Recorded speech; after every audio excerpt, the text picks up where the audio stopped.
Welcome to the Inside Carolina podcast. It is game week. That means that it is the Game Plan podcast sponsored by Johnny T-Shirt and JohnnyT-Shirt.com. The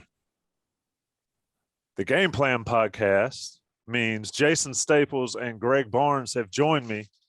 Gentlemen, I'm just the host, so I'm going to tee it up. I'm going to get out of the way because this is a massive game for Carolina on Saturday night in Kenan Stadium, 7:30. Greg Barnes, I'll start with you first. Carolina's defense versus Virginia's offense.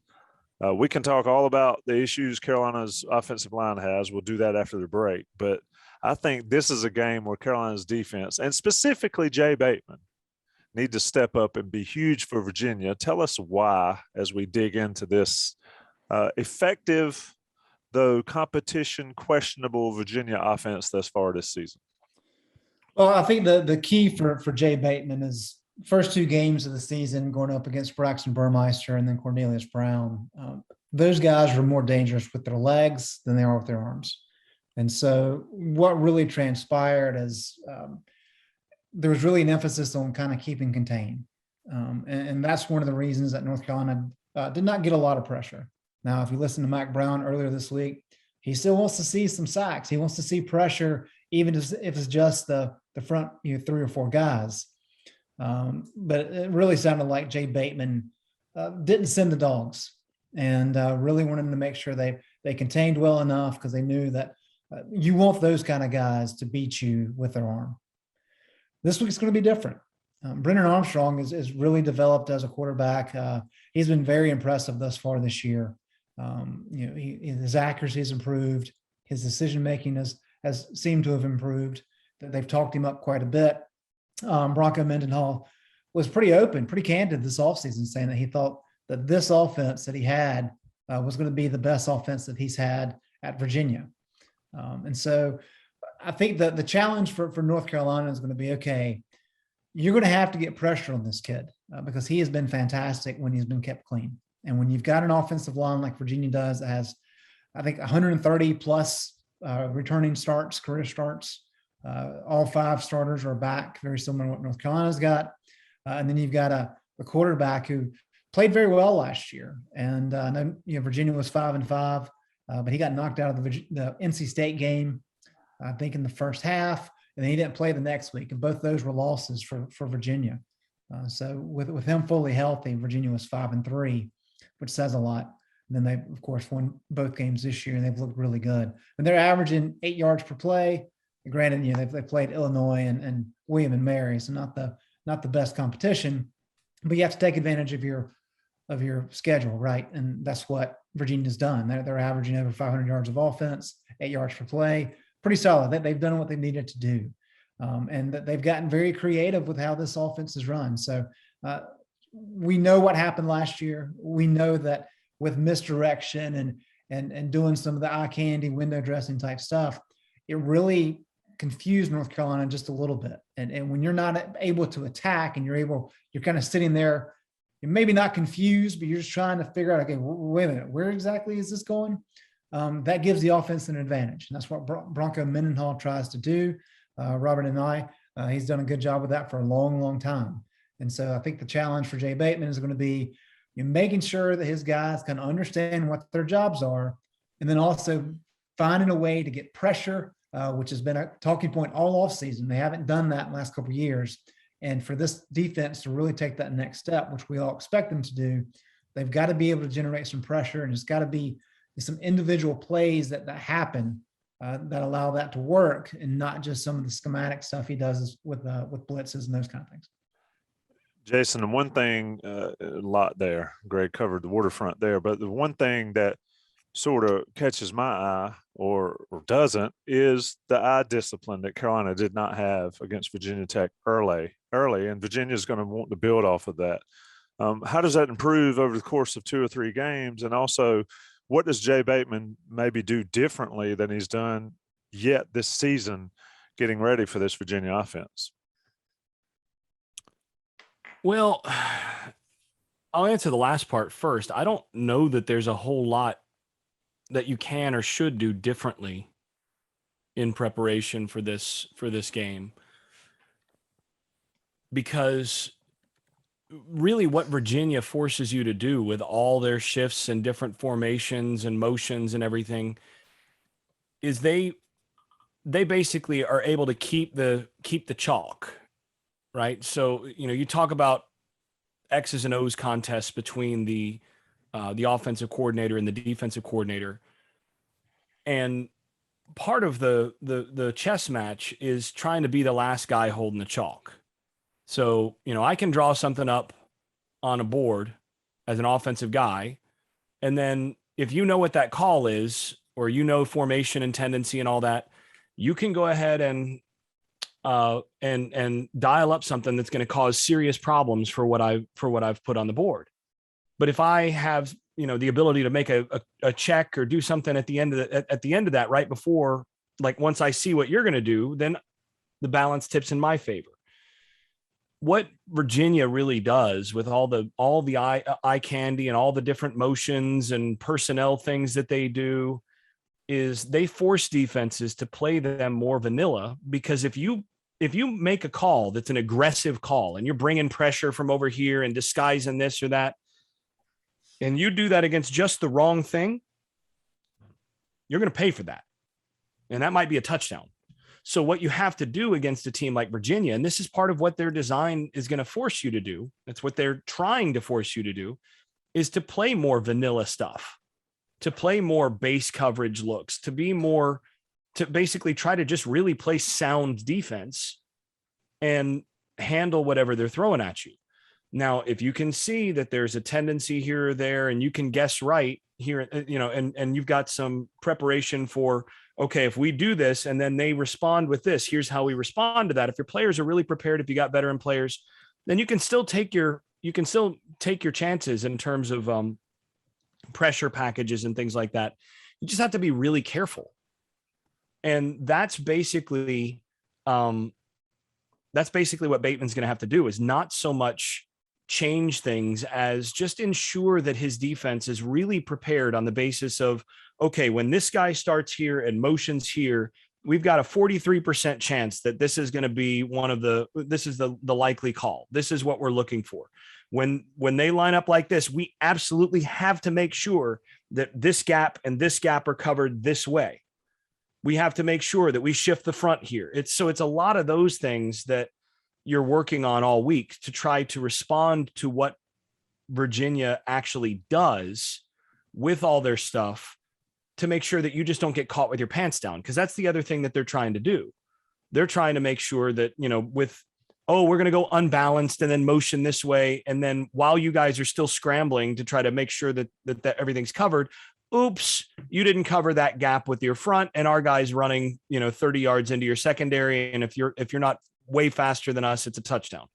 It's that sort of thing that they're trying to do. So that's where what was said earlier about, you have to have players make plays. Your pressure has to come from a guy winning at the point of attack. Your pressure has to come from the guy that you've designated as, okay, this is your gap, but you are the designated pass rusher here. You get to the quarterback if this is a pass play. Those guys have to win their matchups. Your guys on the edge, if you can single cover, and I've talked about this for years, but I'm going to go there again. If you can single cover the outside wide receivers with your corners and not get beat deep and not give up a whole lot, that does simplify a whole lot on the inside. If you can just say, okay, we're just going to X out those outside guys. You guys take care of that. Now I've got 9 guys I can play with against the others. I can do a little bit more and feel like I'm not going to give up too much on that inside area. So that's the thing. Can you win the one-on-ones against a team like Virginia? Can you win the one-on-ones up front and out wide? And if you do that, you're going to have a good chance. So, and both of you guys can answer this, but Jason, I'll stick with you as a follow. So basically what you're telling me is that defending Virginia's scheme is less of a scheme thing and more of a personnel getting it done individually thing. Is that what I'm hearing? Sort of, yeah. So on the one hand, it is a scheme thing, and that you have to be prepared for all the looks that they're going to give you. So you're spending extra time in practice going over shifts and, they've got 2 extra players on this side. It's unbalanced and this is what they're doing. Or, oh, they've just decided to line up with 3 quarterbacks on the field. Or, oh, they've put their main quarterback out wide, and now you've got the wide receiver who used to play quarterback in the backfield, and he can run, but you got to know that he can throw too. And all of these things, you have to be schematically prepared for what they're going to throw at you on that, which means that your checks and all of that are more important. So, okay, we're going to be in let's say a match cover 3 or something along those lines in this, and we're going to go in an odd front. Here's the basic look that we're going to give them. Oh, okay. Well, now they just went unbalanced, and now there is a nub to the boundaries. So we've got to figure out how we're going to adjust to that. That's still scheme, but it's not like you're running an exotic coverage or anything like that. It's not about that kind of call. It's about what checks do you make to the weird stuff that they're going to throw at you? What check are you passing in? Or in many cases, what you're doing is you're making sure that your safeties and your linebackers automatically know, okay, check, check to this. Okay, that means we have to, if we have this call, that moves us into, say, a cover 6. Or now we're going to be in cover 6. Now cover 6. And this guy rotates over, and it's all a response to the weird thing that they're showing. And that has to be done really quickly. It has to be recognized, and it has to be communicated, and all of that stuff has to be done before the snap and be executed. So that is scheme. But because you're not doing as much, like, okay, we're going to bring 2 extra guys this way, and we're going to load the A gap here to try to, give them some eye candy to cause problems with what we're doing defensively. It really does boil down to, okay, we're going to get into the right check, but then when we're there, we have to win the one-on-ones. That's just it. Yeah. And Tommy, if you listen to Bronco Mendenhall, this is a guy who had a lot of success out West, of course. But his background's in defense. And so the way he looks at it is, okay, I was a defensive coordinator for a long time. What is confusing for defensive coordinators?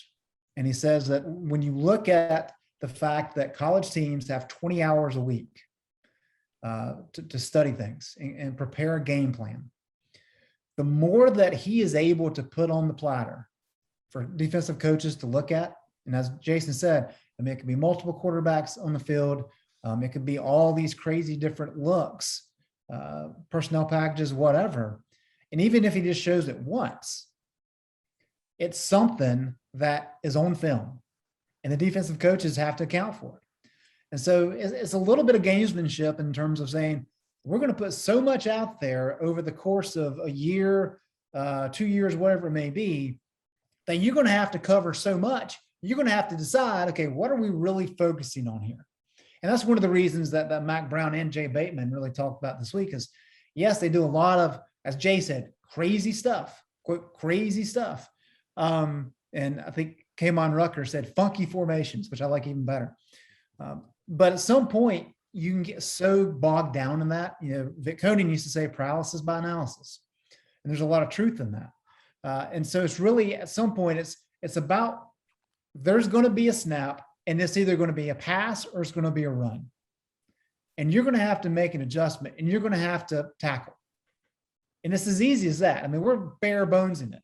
And so it really is as Jason laid it out perfectly there, but there's just so much going on that you have to have your scheme set up, your game plan laid out. And then the guys have to be able to make adjustments and do the best they can do and trust themselves. And I think Bronco's trying to create a confusion. Robert and I is trying to create confusion as best he can so that you're not able to be as aggressive.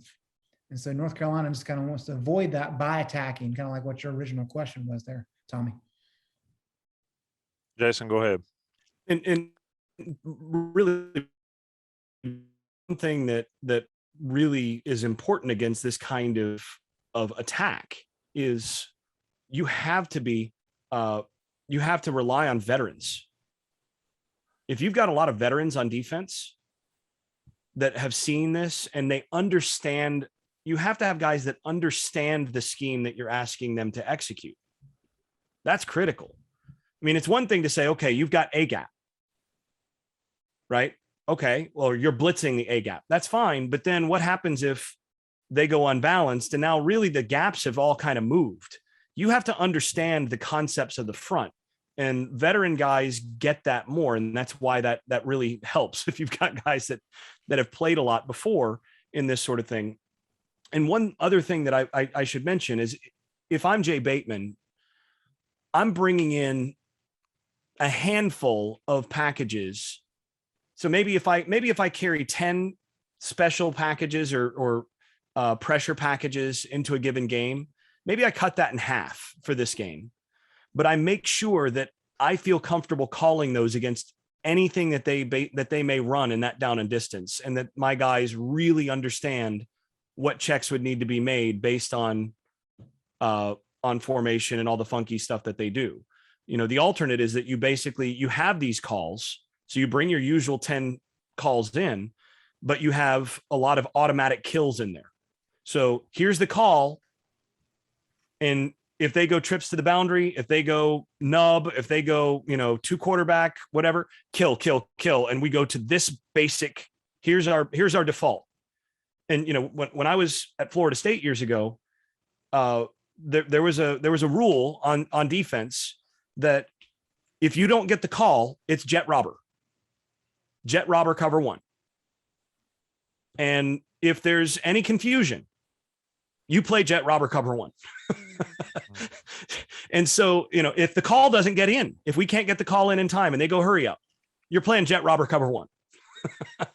And so the idea was, let's simplify. And even if nothing else works, everybody knows that defense is the default, and everybody knows what to do against everything in that look. And then it's just about winning.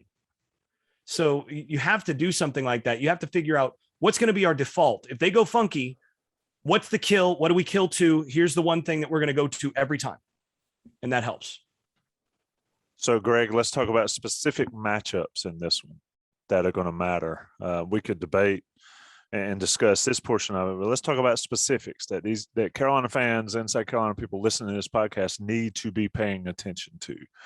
Give me one. I think from listening to you guys, Jeremiah Gemmell's got to be at his absolute best, period, in this game. But give me a specific matchup that may define this ball game from Carolina defensive standpoint. Well, I think there's two ways we can talk about this, Tommy. And I think the obvious glaring one is Jelani Woods, who is 6'7", 270, and can run. He has been very impressive thus far. He played at Oklahoma State, and now he's tight end for Virginia. He looked really good against Illinois. Just a hoss over the middle. And how North Carolina decides to defend him will be something. And I'm interested to hear Jason's take on that in just a minute. But I think the other thing is we keep talking about multiple use of quarterbacks. Just to kind of give you some numbers, Keaton Thompson, who picked up the fourth down for Virginia last year, that iced the game against Carolina, he is listed as a FBP on the depth chart. Stands for football player. I've never seen that. That's what he's listed at. And the reason why is through 2 games, he's caught 10 passes, he's carried the ball 8 times, and he's thrown a pass. Ira Armstead is also listed as a quarterback. He's run the ball a couple times, he's thrown a couple passes, and he has a reception. And then Jacob Rodriguez, who is another quarterback, he's also listed as a FBP.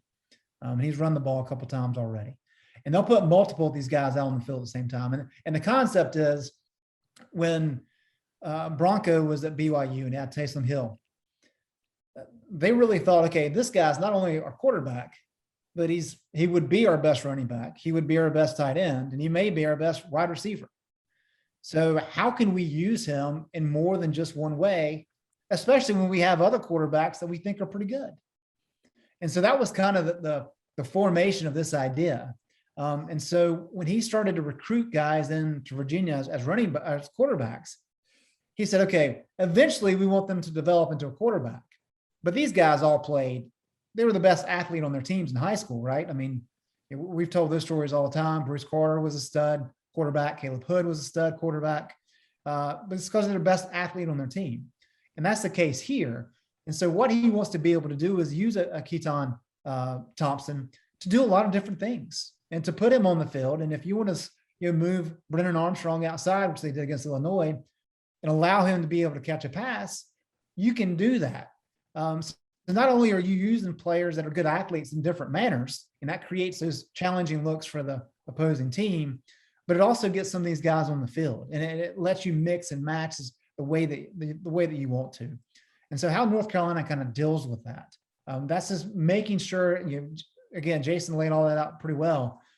It's just kind of making sure what your keys are. And that's not on the players. That's on the coaching staff laying that out during the week. And then on game day, as Jason said, when you've got veteran guys who kind of know what some of the checks are, they really help communicate things out and they try to contain it as best they can.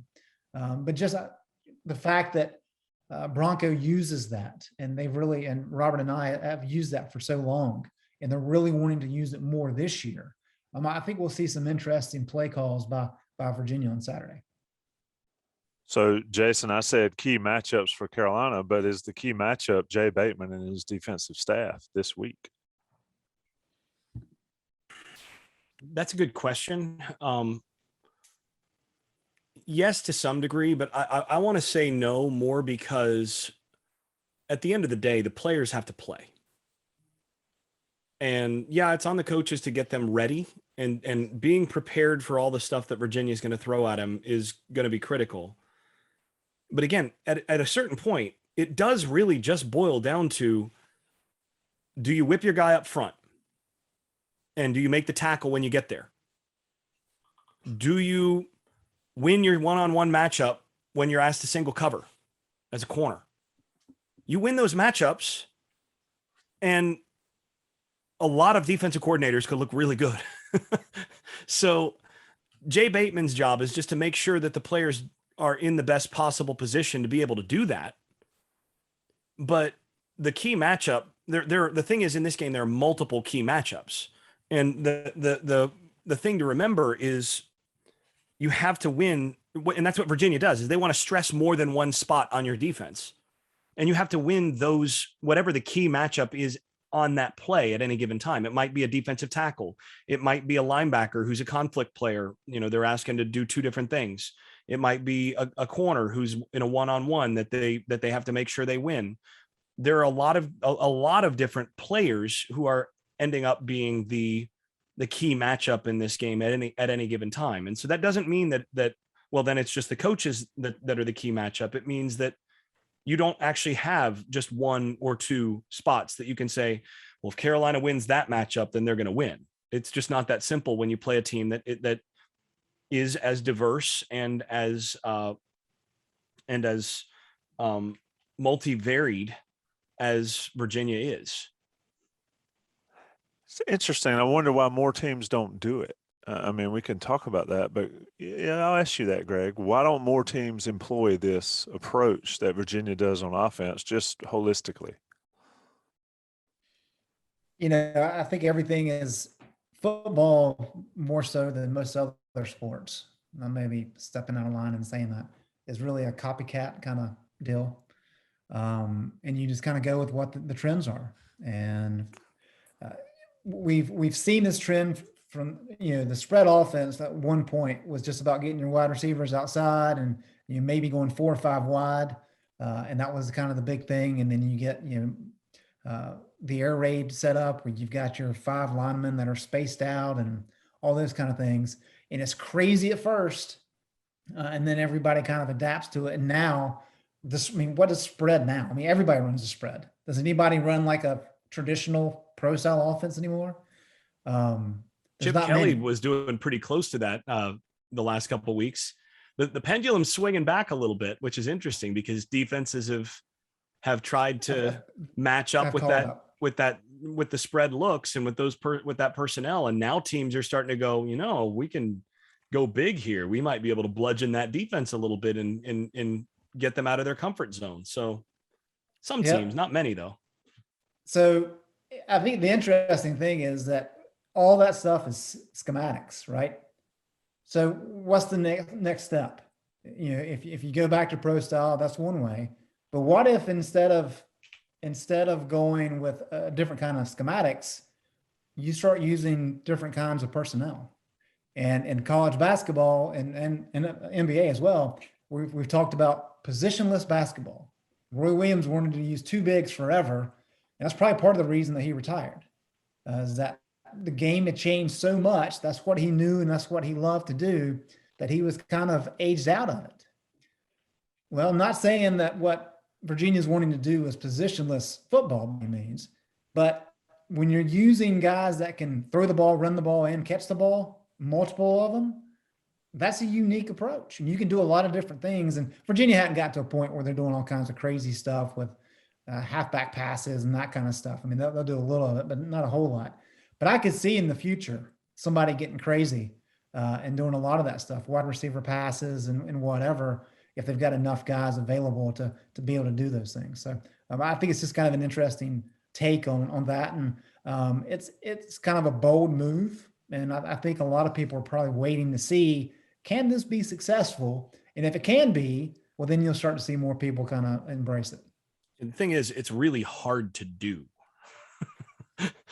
So even if it is successful, it's a hard formula to match, partly because of the design of practices, right? You've been at enough practices. What happens when the team goes from 11 on 11 scenarios or whatever? What happens? Everybody goes to their position group. Right. And each has their own position coach, and you learn the intricacies and the ins and outs of playing that position. Well, if you're playing four positions, exactly where are you supposed to go? I mean, it's just a logistical question as a offensive coordinator, and also trying to manage your players. Okay, so if this guy's a football player, who's his position coach? What meeting room is he supposed to be in? Is he supposed to be with the running backs, the wide receivers, the quarterback? Because they all meet in different rooms. And so once you have everything segmented out like that, just from a logistics standpoint, it's really hard to get enough consistency where a guy is able to learn a given role or position well enough to be able to do that well while also doing something else. I mean, it's really, really hard. It's one of the reasons why you see so few two-way players now as well. Right. I mean, in the past, years and years and years ago, you had, your best players played both ways. Well, now you've got offensive and defensive meetings happening at the same time in different rooms. Where's that guy supposed to be? Is he supposed to be learning the defense for the week or the offense for the week? And if he misses a day on one side, does that mean that, like, where's he supposed to go? So, you miss Tuesday. Okay, so Tuesday you're going to be with the defense. Wednesday you're going to be with the offense. Well, when you get out there for Wednesday, you're not going to know anything that they're doing, because the stuff that you worked on Tuesday, you're polishing up on Wednesday, and you haven't had time for that. So this is why that's so hard. Virginia has done a really good job of finding logistical ways to make it work. And again, even if it works for them, it's hard to match. It's hard to imitate. Very fascinating discussion there. I'm glad I asked that question, because it is sort of it'll be fascinating to watch them do it and then see if it ever picks up. Yeah, but look what New Orleans is doing with Hill now. I mean, that's about as close as you get at the NFL level, because they run him at a lot of different positions. So he is I mean, football player, FBP on your roster. Good stuff. Johnny T-Shirt and JohnnyT-Shirt.com sponsors the Inside Carolina podcast. They are great friends of the Inside Carolina Premium subscribers. You get 10% off your everyday order. So make sure you do two things. One, if you don't have Inside Carolina Premium and you're listening to this, I'm not sure what's going on. You got to get on it. Tons of news. I mean, if it's not football news, it's basketball news. And there was some basketball news on Wednesday as well. So get on that bandwagon. Join Inside Carolina Premium, and as a kicker, you get Johnny T-Shirt 10% off, and you get to hear Jason Staples with his sound effects every time you make an order on Johnny T-Shirt. When you click pay, you hear Jason Staples doing Ricky Bobby. So it's a win-win. Yeah. I'm going to take another short break. Oh, and Blue Shark Vodka, the sponsors of the Inside Carolina postgame with Ross Martin and Sean Drawn. Check that stuff out. The Barth brothers do a good job with that. It's certainly worth checking out. Might check it out in the Bowls lot on Saturday. Come around, you might get a taste. National guys are going to pay the bills. We'll be back. Game plan Jason Staples, Greg Barnes. I'm Tommy Ashley. We'll be right back. All right, boys, we're back here with the Game Plan Podcast. Inside Carolina, of course. Johnny T-shirt, of course. Blue Shark, of course. We've talked about how Carolina's defense is going to deal with Virginia's. I think I'm going to title this podcast Chaotic Confusion. So my question, Greg, and I'll come to you to start with, as I always do, is Carolina's offense. Judging from the RPO breakdown that Jason did earlier in the week, it is chaotic confusion, but not in a good way on that offensive line. So how does this change? How does this come together or gel, so to speak, for Carolina, for Phil Longo, for Stacey Searles, in a position that's got to get right for Carolina to have success against Virginia? Right. Encourage anybody that's on IC or on the internet listening to this to go watch that breakdown that Jason did, because it's fantastic. And it really highlights the issues for this North Carolina team, because Mac Brown got a little bit of grief on Monday for saying that it's not always the offensive line. And I think we all know that inherently. But the fact that you've got 5 guys back, you should be able to lean on that group probably more than they have. But what Jason's breakdown really showed is, I mean, there's issues across the board. There are multiple miscues up front.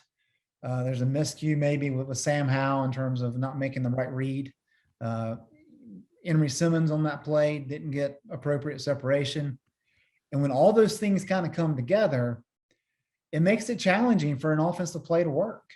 And North Carolina didn't have that problem last year.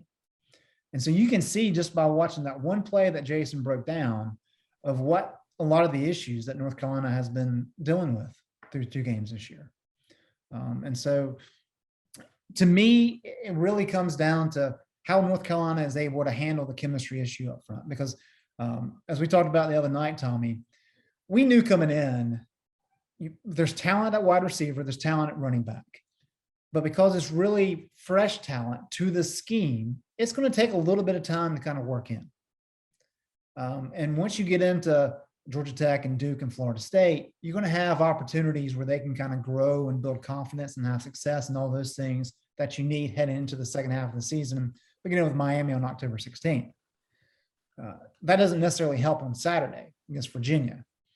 And so I think you still kind of, and Sam Howell's probably tried to do a little bit too much, but that offensive line has to be the strength of this offense right now. You have to be able to rely on them to make the right reads, to do the technical stuff right. I mean, Mike Ingersoll has done a good job kind of breaking down some of those technical issues. And then you get into the injury situation where Brian Anderson didn't play against Virginia Tech. He was not completely healthy against Georgia State. Not sure what his status will be for Saturday. Joshua Zudu, we had heard after Virginia Tech game that maybe a couple weeks for he could come back. So we don't know if he's going to be able to play. So, if you don't have those 2 guys, what kind of happens to this offensive line? And so I really think for Phil Longo, it's solidifying up front with Stacey Searles. And if you can get those guys calmed down and communicating better and operating better and doing the right things, that takes a little bit of pressure off of Sam. And that's going to allow some of the skill position players to have some success. We can dive into what Virginia has changed schematically in a minute. But I think it really does begin up front for North Carolina. And as we talked about defensively, at some point, you just got to make a play. And at some point, you've got to win at the point of attack. Well, in this game last year, Virginia consistently won at the point of attack. They consistently won at the line of scrimmage. And so you're always going to have some miscues. But North Carolina has to set the tone. They have to be able to win at the line of scrimmage. And if they can do that, this offense can have some success. I don't know where to start with you, Jason. I think that play that you broke down on the pool. I don't know. I just see a mess. But Carolina's got to fix it. My question is, we're 2 games in. I think after this game we'll know more, but why is it broken? Well, I mean, what's a realistic reason? We can talk about injuries all the time, but you can't talk about 8 to 10 guys that can play and it be a mess on a couple of injuries. But so It's a deep question. It's also a very speculative question. But Jason, why is the offensive line broken? If it is, in your opinion. Well, I don't think it's broken. And actually it's interesting because I've been looking at the feedback, the comments on that RPO breakdown that I did on the Tar Pit premium board. And the thing that's kind of surprising to me is that after that breakdown, I'm looking at probably 7 out of every 10 comments is like, oh man, the offensive line is just terrible. Like they've got to do better than this. And what that means is I didn't do as good a job of breaking that down as maybe Greg gave me credit for, because if there's one guy that I'm blaming the most for that sack, it's Sam Howell. As an offensive coordinator, when I look at that play, the guy who's most responsible for that ending up being a sack, it's Howell, not the offensive line, not any one offensive lineman. Because for a couple reasons. One is the read is a little bit muddy as it is. The safety steps up, but not that much. So he's kind of muddy in that. And when I coach quarterbacks, I teach muddy read means handoff. Got to trust your back. And you don't, live to see another play. End every drive with a kick. Live to see another play. Don't get yourself hit. If that guy's just kind of stepping up and he's maybe playing in your gap a little bit, or he's playing in the passing lane just a little bit, you hand that ball off. Let your back earn a scholarship. So that's number one. If I'm grading that as a coordinator, it's a pretty close to a 50-50 read, but to me, getting close to a 50-50 read means handoff. Now, at that point, the back probably, based on the blocking, doesn't get more than 3 or 4 yards, if he's a good back. Now, if he's Javonte Williams, he might score. But that's another story. That then is when you can start to deal with the offensive line stuff. The other guy that I blame more than the offensive line is Emery Simmons. If Simmons gets space off the line of scrimmage there, if he wins the one-on-one off the line of scrimmage and beats the jam, that's a touchdown. Which is why Sam pulled it. Because last year, with De'Ami Brown at that spot, odds are that's a touchdown. Because Brown probably wins that off the line of scrimmage. He won a lot of those off the line of scrimmage. And he's a yard and a half ahead of the corner coming into the frame. And Howell just throws it inside the safety who's covering that, and puts a little touch on it, and it's a touchdown caught about middle point of the end zone, 5 yards into the end zone, touchdown Tar Heels, no problem. But if you're Howell, you got to understand what your personnel is. So again, I'm thinking you probably should hand that off. It's only after that I get to the offensive line and say, look, Montilus lunged at the linebacker and whiffed. Yeah, not so good, but at least he whiffed on the right side, and he can't get beat to the other side. So if you're going to miss to that side, okay. Yeah, Anderson gave a little bit of a runaround, but he's backside on that, and he's supposed to just basically maintain contact with that guy as long as he can. So it was not that bad. There were little things that could be better, but it was not terrible on the offensive line. It just didn't look good. And so when I look at the offensive line performance, the thing that's frustrating. Continue. You started talking about. All right. Well, good. 3 years together, and Montilus has had a ton of reps. So go ahead. So, this is a group that should, especially given some of the physical talent up there, this is a group that should be an elite unit at this point. That's the frustrating thing for me, is they've been pretty average rather than elite. And this, to me, should be a group that by now should be top shelf offensive line in the ACC, if not the country. So the gap between what I would have hoped for at this stage and what we're seeing is pretty big. But that doesn't mean that they're going out there and just, getting embarrassed. They're just not as good as they should be. So that's where my frustration is. But again, it's not one thing. It's not the offensive line. It's not the offensive line. It's not the running backs. It's not Sam Howell. It's not the wide receivers. It's all of the above that right now have not played at the level that they need to. In my opinion, Howell has misread a healthy number of RPOs so far this year. ball. And in particular, I think he's pulled way too many. I think he's needed to hand the ball off maybe a third more than he has, if not half the time more. So at a certain point, you got to say, okay, look, you've got to start handing it off a little bit more and only start pulling when it's really clear. And, but again, he's got to help his guys there. But then when he is handing it off, the running backs have to do their job and make the first guy miss. So, I mean, the problem with offense, with trying to be a great offense, is a great offense is one where all the pieces, everything hums together. It's like a well-oiled engine, right? Everything is just working. The problem is if there's one thing that's just slightly off, then everything else gets knocked off. And then if you have 4 or 5 things that are just, I mean, they don't have to be off by much, just slightly off. You can go from a great offense to an average or even bad offense pretty quickly, just by multiple positions trading off who's not really doing the best. So, I think there's a lot of Sam Howell trying to do too much right now as he's compensating for the lack of some of the guys that he had last year, knowing that he doesn't have Devontae Williams and Michael Carter in the backfield, knowing that he doesn't have De'Ami Brown out there. I mean, those guys are huge losses. They're in the NFL for a reason. I mean, not to mention Daz Newsome. So he knows that he's got to be better. And I think he's pressed, and he's just got to let the game play. He's got to hand the ball off more, and everybody else has to do their job just a little bit better to help him out. So that's kind of where things are, in my opinion. Yeah. And to add to that, Tommy, Sam was sacked twice against Virginia Tech off this exact same kind of play. And Phil Longo told us last week that's probably happened where Sam pulled on an RPO play and was sacked. Probably happened twice in the previous 2 years. So the fact that it happened twice against Virginia Tech was troublesome. And then Jason just highlighted how that happened again against Georgia State. So I don't think there's any question that Sam is pressing a little bit. The kid wants to win, but you've got to work within the scheme that you're in.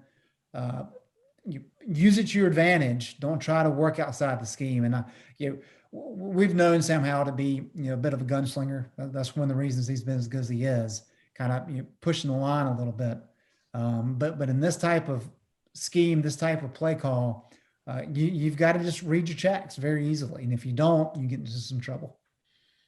All right, Greg, let's start winding towards the end of this one. Where does Carolina have success on offense against Virginia? Because they lost some players. I think, was it Charles Snowden last year that probably at least flashed to make some money against Carolina last year. I think he had 4 sacks in that game, maybe. Yeah, number 11. Yeah. Why is it that number 11s just go off lately on the football field? But anyway, what does Carolina have to do to win some matchups to give Virginia's defense some trouble, to get some points on the board for this Carolina team that's 59 against Georgia State? I get it, but only what they did against Virginia Tech. I mean, that cannot stand against Virginia. I really think North Carolina has to do a better job of really focusing on the run. And part of it goes into the RPO discussion we just had, where Sam's got to trust his tailbacks more. I think that's the key part of it. I mean, if you look at what Virginia has done schematically this offseason, where did they struggle the last 2 years? In the secondary. They were just not very good pass defense. And so what Bronco Mendenhall did was self-scouted and really revamped their scheme. And he went back to the 3-3-5 that he used as a base with Rocky Long when he was at New Mexico before he took the BYU job. And that's what they're using now, as opposed to that 3-4. And then what they did last year and even the year before, a couple of years before, is they would sub-package out and they would do the 2-4-5, which we've seen North Carolina do that a good bit over the years under Jay Bateman. But they've gone now to this 3-3-5 with the intent to really strengthen their secondary. And we've talked about this in the offseason. Matt Campbell has really made this kind of the in vogue defense, because you have a guy there in the middle of the field in the secondary, and you're not exactly sure if he's playing a linebacker role or if he's really kind of working as a robber, as an extra safety back there. And that little bit of confusion is really what makes that system go. And so they haven't really been tested yet, but they've looked good thus far against lesser competition. So they'll be put to the test. What's unique, though, is that one of the reasons Bronco really made that move, beyond the fact that he was comfortable with the 3-3-5 from his past, is that their analytics have told them, apparently, that you're going to have much more success defensively if you can limit the efficiency of a passing attack as opposed to stopping the run, which kind of goes counter to everything that we've always heard. Every defensive coordinator that's comes through North Carolina over the years has said, got to stop the run first. If you don't stop the run first, everything else falls apart. Well, Virginia's kind of saying, I don't know that the numbers really back that up. And so with Sam Howell doing what he did against Virginia, I don't think there's any doubt Virginia's goal is going to be to limit what Sam Howell does, throwing the ball down the field. And I think that creates an opportunity for North Carolina to really establish a ground game that really puts emphasis on the offensive line again and kind of winning at the point of attack. And I think North Carolina can have an edge there. If they can establish that run, commit to it early, and maybe that would work out. Jason, agree, disagree, or go in a different direction there?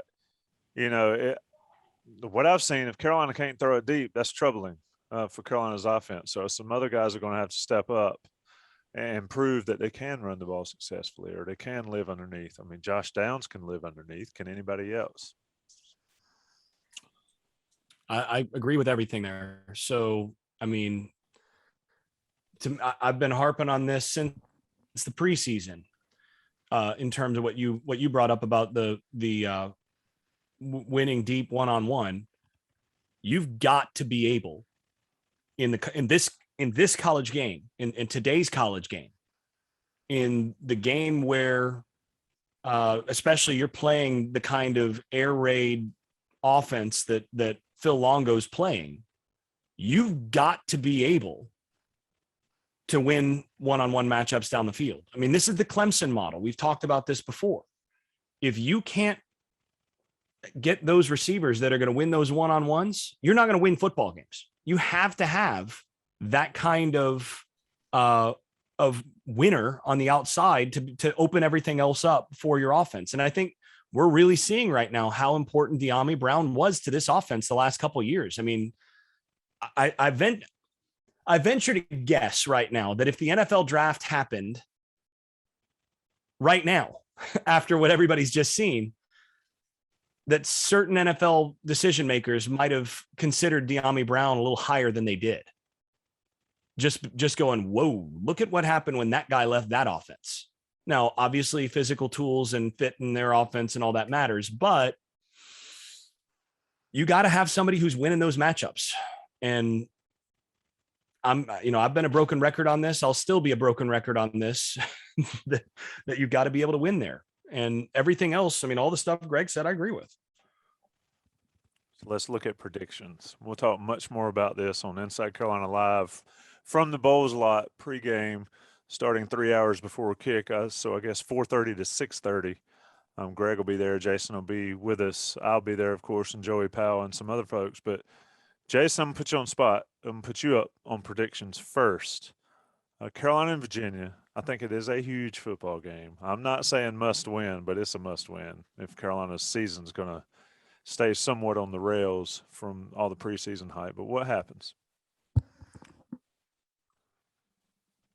As you know, I've gone back and forth on this game since the prediction podcast. When Greg beat me to the punch then, and then I didn't stick with my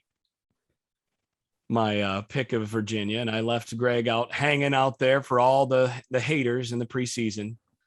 So this is a tricky one, and especially looking at what happened with Virginia Tech, looking at Virginia last week. Yeah, this still stands out to me as a very losable game for North Carolina, and I have a lot of concerns coming into this game. I'm not as concerned, interestingly, about the defensive side. I think Bateman and that defense are going to be prepared for this game. And I think Virginia, they're not going to average 8 yards per play against North Carolina like they did against Illinois. And, you look at last year against North Carolina, last year, they averaged 5.73 yards per play. I think they're going to be somewhere in that or a little bit less per game, per play. And I don't think they're scoring 44 points like they did last year. But I also don't think North Carolina is going to score 41 points in this game. I have some serious concerns about what I'm seeing on offense. And until I see enough evidence from the Carolina wide receivers that they're going to win those matchups and that Howell's going to be able to do Sam Howell things, I'm not sure Carolina's going to score enough points. So at the end of the day, I'm actually going to reverse once again on this, and I'm going to join the dark side with Greg Barnes here to pick Virginia in this game. I think Virginia is going to win this game. I think it's like a 55% shot that Virginia wins this game. I think it's going to be a close game, but I think Virginia is more likely to win this game than not right now. I'm going to go with Virginia 27, North Carolina 24 in this game. Greg Barnes, you're up. Or you can save it for the Inside Carolina Live show, but you can go ahead. I'm not going to leave Jason hanging out here. I agree with everything Jason said. And really what it comes down to me is you can only play the games on your schedule. And to date, Virginia has done everything it needed to do against their two opponents, and they look good doing it. We're not talking about them beating Texas A&M, but they looked good against the opposition that they played. I don't think you can say the same for North Carolina. I think there are some legitimate offensive concerns as Jason's laid out. I think if North Carolina brings their A game is better than Virginia's A game. 100% agree. We haven't seen North Carolina's A game though. And until we see that, it's hard for me to pick North Carolina here. As I've said before, Tommy, when you look what's coming up next, you got Georgia Tech, you got Duke, you got Florida State. North Carolina will get tremendously better over that span of games. And they'll be a much better team, especially offensively, by the time Miami comes to town middle of October. I have no question about that. But we're looking about where they are right now. And I just don't, it's hard for me to pick North Carolina to win this game. And so I'm with Jason here. I've got Virginia winning this one 31-28. Interesting. I'll save my picks for the Bowls lot. I'll leave you both hanging out there with your Virginia Cavalier picks. I don't necessarily disagree. I think Carolina's got to score at least 30 points to win this game. And yeah, I don't know. We'll find out. We'll find out what the picks are Saturday. It's been the Game Plan podcast. It is, given what we were talking about this time last year, it is fascinating the difference that four guys make. It's literally what it is. It's four guys make for an offense. And it's not just, Tommy, it's not just their talent. It's the confidence that they instill in others.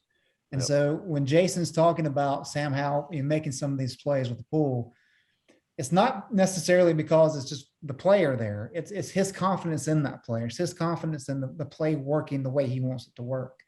And I think we overlook that a little bit. When you're going to hand off to Javonte Williams or Michael Carter, and your choice is, okay, I can hand, like, just psychologically, right? As a quarterback, you go, okay, I got a choice here. I can hand this off to this guy, or I can pull it and throw. Most quarterbacks are going to kind of favor the throw, let's be honest. But then you stick Michael Carter and Javonte Williams behind that quarterback, and you harp on how good they are, and you keep watching them do what they do.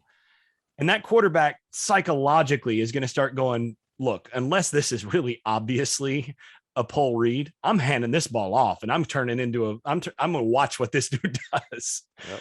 It just changes things when you have that. And same thing with, Diami, in terms of the confidence to know that guy's just going to win when it's a one-on-one and it's called for. That guy just won. And, some guys just have it when it comes to that guy just won't get covered. And Tommy, one last thing, you said you think they'll have to score 30 to win this game. That's all modern college football. If you don't score 30 points, you're not winning a lot of games in the current state of affairs in college football, the way that the game is officiated and the way the rules work and everything else. So yeah, you just generally have to assume if you don't score 30 points, you're probably not winning a game. Yeah, it is it's high time. It's week 3. We talked about it all preseason that this was the game we find out what Carolina's got. Ty Chandler, Caleb Hood, whoever's playing running back, and those wide receivers have got to step up and show they can at least, if not fill shoes, they can at least wear the shoes and get it done. Greg Barnes, Jason Staples, I've been Tommy Ashley, or I still am Tommy Ashley, host Tommy Ashley. I don't know about after these podcasts, but Johnny T-shirts, our sponsor. And of course, this has been the Game Plan Podcast. Folks, we'll see you in the Bowls lot at 4:30 on Saturday. Come join us out there. Carolina and Virginia, 7:30 in Kenan Stadium. I think the Kenan Stadium crowd might have a little bit to say about how this game shakes out, but we shall see. Hoping. Boys, we'll talk soon.